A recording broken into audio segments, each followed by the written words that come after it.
Nog! Diyan ka ba? Liga, tama tayo! Hoy, Nog!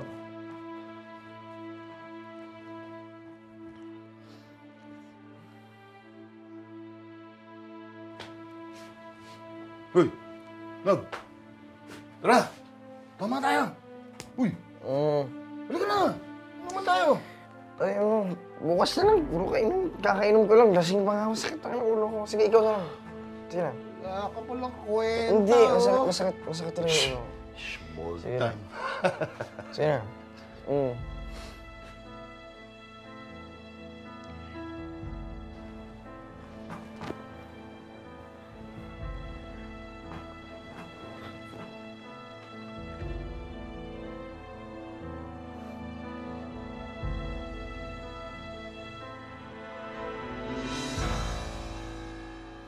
Nog? Alam mo, kanina ka pa paikot-ikot, maliit lang ang parlor. Napapansin kita. May gusto ka bang sabihin sa akin? Nog, nakabuntis ka na naman ba? Hindi. Alam mo, kung may sasabihin ka, sabihin mo na. Promise, secret natin to. Hindi. Alam mo, hindi ko nakakilala yung sarili ko eh. Kasi, nahihirapan ako. Ewan ko kung bakit di siya maalis sa isip ko eh. Alam ko naman na mali eh.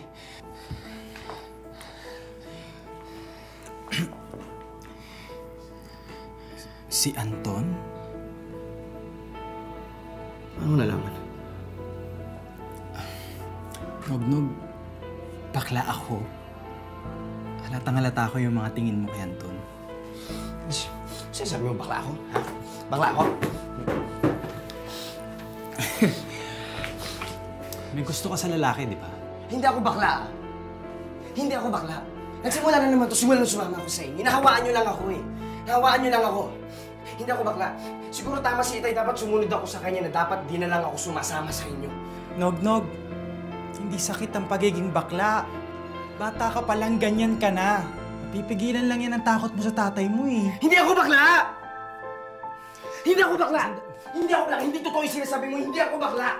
Nog. Alam ko nakakatakot sa umpisa. Pero hindi mo pwedeng itago ang tunay mong pagkatao. Mag-relax. Geraldine, hindi! Makinig ka sa... Geraldine, hindi! Lalaki ako, hindi ako bakla! Pwede ka naming tulungan ng kuya mo. Nandito kami para sa'yo. Sabihin mo na, sige na. Hindi ako bakla, Geraldine. Hindi ako bakla! Hindi ako bakla! Hindi ako bakla! No! Hindi!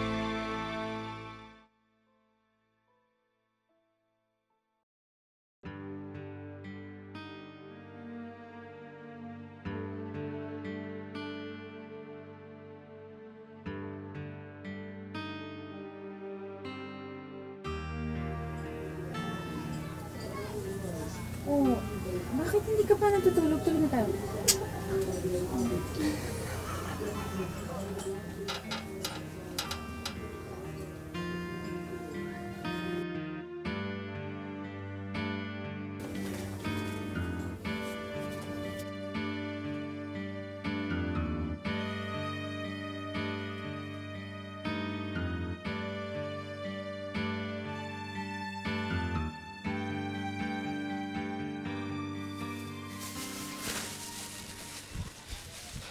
Nog!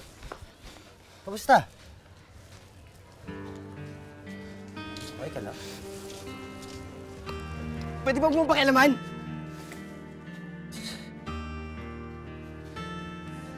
Anak, bakit? Ay!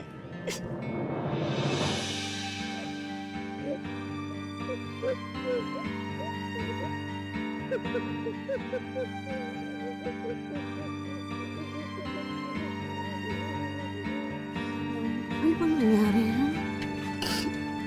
Nahirap na kasi ako eh. Nahirap na ako. Bagamat gusto niya nang ilantad sa ina ang tunay na nararamdaman, hindi ito magawa ni Nognog. Nahihiya pa rin sa kanyang sarili at patuloy pa rin niyang nilalabanan ang tunay na laman ng kanyang puso't damdamin.